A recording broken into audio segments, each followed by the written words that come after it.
क्योंकि ये जनभावना से सरकार नहीं बनी। आप भी जानते हैं, हम भी जानते हैं। हरियाणा में माहौल कुछ और था, नतीजा कुछ और आया। आया कि नहीं आया? माहौल कुछ और था, नतीजा कुछ और आया। हरियाणा में ये जनभावना से बनी हुई सरकार नहीं, जनभावना बदलाव की थी।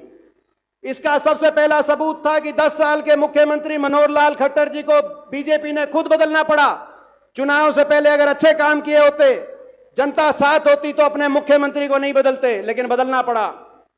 और बदलने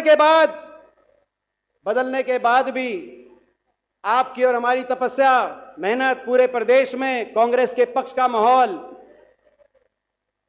हर देश प्रदेश का ओपिनियन पोल, चुनाव से पहले कोई भी सर्वे आए, सारे सर्वे में एक तरफा कांग्रेस पार्टी की जीत दिखाई जा रही थी। अकेला हरियाणा प्रदेश एक ऐसा प्रदेश जिसमें विधानसभा चुनाव में जितने सर्वे आए, सारे सर्वों में कांग्रेस पार्टी की बड़ी जीत दिखाई जा रही थी। उसके बाद जिस दिन गिनती हुई, उस दिन गिनती भी सुबह जब गिनती शुरू हुई, कांग्रेस पार्टी आगे थी। बीच में एक आंकड़ा रुक गया 2 घंटे तक, और बाद में जब नतीजा आया तो बीजेपी की सरकार बन गई।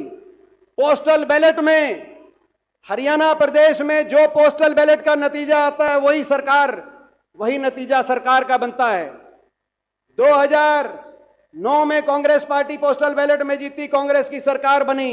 14 में बीजेपी को पोस्टल बैलेट में जीती, बीजेपी की सरकार बनी। 19 में पोस्टल बैलेट में बीजेपी जीती, बीजेपी की सरकार बनी। मगर 2024 में 76 हलकों में पोस्टल बैलेट में कांग्रेस पार्टी की जीत हुई, लेकिन जब मशीन खुली तो सरकार बीजेपी की बनी। आपने देखा, नतीजा पलट गया।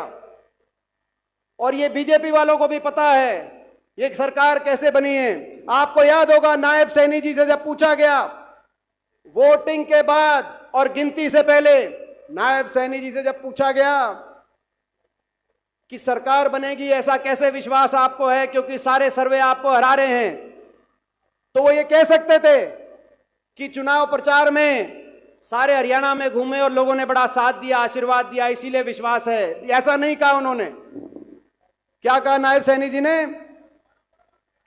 कहा सारा प्रबंध कर रखा है, बोले सारे इंतजाम हो गए हैं, इसीलिए कल जब नतीजा आएगा आप देखना हमारी सरकार बनेगी।